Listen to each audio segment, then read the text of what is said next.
On the heels of its season-opening loss at Missouri, the South Dakota football team is now gearing up to kick off the rest of its season, starting with Saturday's home opener against the University of St. Thomas. It's great to be home. We talked about that after the game Thursday night with our team, that now we enter the remaining 10 games of our schedule, and we got 6 of those 10 at home, starting this week against St. Thomas.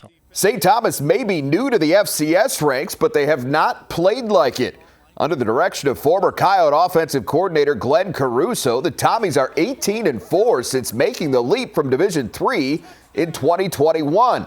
They're also an overwhelming favorite to repeat as champions of the Pioneer Football League. They've made this transition to Division I exceptionally quickly and are playing at a very, very high level. I think they've won 10 consecutive games. They're conference champion, even ranked in the top 25 in the FCS preseason polls. And so it's going to be an opportunity for us to play a good team, at home, and to be a better football team than we were against the University of Missouri. The Tommies actually stretched that win streak to 11 with last week's 36-26 victory over Division II Black Hills State.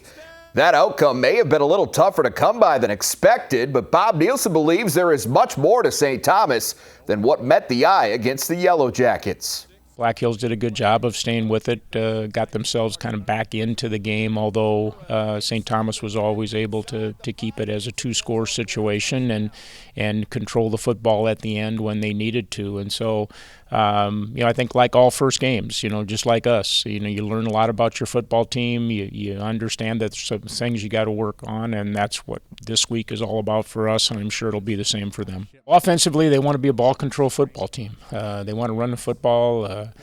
They've got good personnel up front, hard running backs. They'll use their quarterback as a runner as a part of what they do offensively, so you've got to account for a dual threat athlete at quarterback. Defensively, they're very unique. They're different than a lot of the teams that we play, in that they're going to have multiple ways to bring pressure. They're moving constantly, a lot of unique looks defensively, and so they create a lot of confusion offensively. And one of the things you have to do to be successful against them is not get confused with regard to the multiple looks that they'll give you.